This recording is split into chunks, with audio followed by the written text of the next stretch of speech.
కూటమి ప్రభుత్వం ఏర్పాటైన తర్వాత ప్రజలకు ఇచ్చిన హామీలను నెరవేర్చగలిగామని నాయకులు తెలిపారు.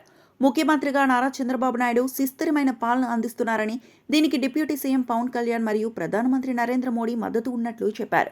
ముఖ్యంగా యువ నాయకుల కొత్త ప్రణాళికతో ప్రభుత్వం విజయవంతంగా ముందుకు సాగుతుందని పేర్కొన్నారు. ఎన్నికల ముందు ఇచ్చిన సూపర్ 6 హామీలు అమలు చేస్తున్నట్లు తెలిపారు.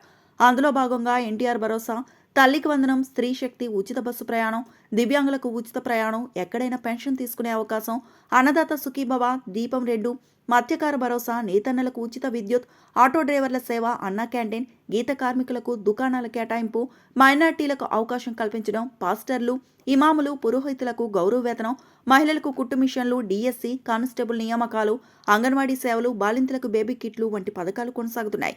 ఈ సమావేశంలో Uttarandhra media coordinator Bayireddy Pothanareddy, TDP senior నాయకులు అక్కరమణి వెంకట్రావు, విశాఖ పార్లమెంట్ ఉపాధ్యక్షులు బొట్టా వెంకటరమణ తదితరులు పాల్గొన్నారు. మరి ఇప్పటి వరకు కూటమి ప్రభుత్వం వచ్చిన తర్వాత ఎన్నో విజయాలు సాధించింది. మరి సుభిక్షంగా రాష్ట్రం అభివృద్ధి బంధాన పరుగులు పెడుతుంది. మరి ఏ విధంగా ముందుకెళ్ళింది, ఏమేమి మార్పులు చోటు చేసుకున్నాయి రాష్ట్రంలో అనేది ప్రజలందరూ గమనిస్తున్నారు. మీ అందరికీ తెలుసు. అదొక్కసారి ప్రజల దృష్టికి మరొకసారి తీసుకెళ్దామనే ఉద్దేశంతో ఈ ప్రెస్ మీట్ ఏర్పాటు చేయడం జరిగింది. గౌరవ ముఖ్యమంత్రి నారా చంద్రబాబు నాయుడు గారు సమర్థమైన పాలనతో, మరి ఉప ముఖ్యమంత్రి పవన్ కళ్యాణ్ గారి తోడ్పాటుతో, గౌరవ ప్రధానమంత్రి నరేంద్ర మోడీ గారి సహకారంతో అనేక విధాల ముందుకు తీసుకెళ్తా ఉన్న రాష్ట్రం. దానిలో భాగంగా యువ నాయకులు లోకేష్ గారి కొత్త ప్లాన్స్ తో అనేక రంగాల్లో రాష్ట్రం అభివృద్ధి ప్రధాన నడుస్తూ ఉంది. అదొక్కసారి మీ దృష్టికి తీసుకొస్తా ఉన్నాం. మీకు తెలుసు, ఎలక్షన్స్ ముందు ముఖ్యమంత్రి వర్యులు సూపర్ 6 ప్రకటించడం. మరి ఆ సూపర్ 6లో ఏదైతే ఆ రోజున ప్రకటించారో అవన్నీ కూడా తూచా తప్పకుండా అమలు చేయటం అనే విషయం మీ అందరికీ తెలుసు. దానిలో భాగంగా మొట్టమొదటిగా ఎన్టీఆర్ భరోసా, ఏదైతే పెన్షన్స్ ఉన్నాయో ఆ రోజుని పెంచి ఎప్పుడైతే ప్రకటించారో ఎలక్షన్స్ ముందు అప్పటి నుంచి ఇచ్చిన విషయం మీ అందరికీ తెలుసు. 4,000 రూపాయలు, అట్లాగే 6,000 రూపాయలు దివ్యాంగులకి అది ఇచ్చిన విషయం. అలాగే తల్లికి వందనం ఇంతకుముందు వాళ్ళైతే లాస్ట్ గవర్నమెంట్ లో ఒక్కళ్ళకి ఇచ్చారు.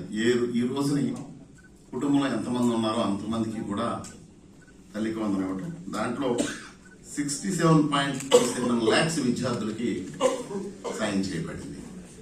దాదాపు 10,090 కోట్లు దాన్ని ఖర్చు చేయడం జరిగింది. అలాగే స్త్రీ శక్తిలో మీ అందరికీ తెలుసు, మహిళలకి ఉచిత బస్సు ప్రయాణం. కొన్ని రాష్ట్రాల్లో అది సక్సెస్ కాలేదు, కానీ మన రాష్ట్రంలో సూపర్ సక్సెస్ అని సూపర్ హిట్ పథకం అయింది.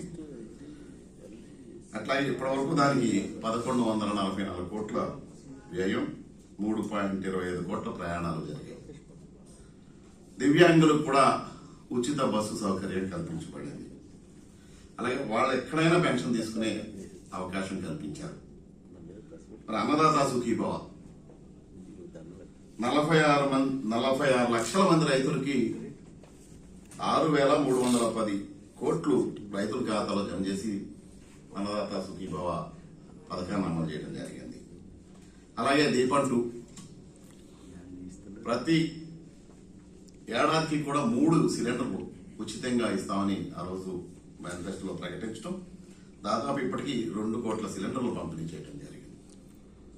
అట్లాగే ఎన్టీఆర్ భరోసా, అదే పెన్షన్స్ ఆల్మోస్ట్ 50,000 కోట్ల పైగా పెన్షన్ల కోసం ఏం చేస్తా ఉన్నారు. ప్రతి ఏడాదిలో ఇప్పటికీ 33,000 కోట్లు పంపిణీ జరిగింది. నెలకు 2,750 కోట్లు జరుగుతూ ఉంది. అట్లాగే మత్స్యకార భరోసా 20,000 చొప్పున ఏడాదికి 1.25 లక్షల మందికి ఇప్పుడు 250 కోట్లు ఇవ్వడం జరిగింది మత్స్యకార భరోసా. అట్లాగే నేతన్నలకు ఉచిత విద్యుత్, నెలకు 500 యూనిట్లకి మరమగ్గాలకి మాకు 200 యూనిట్లు ఉచిత విద్యుత్ ఇచ్చారు.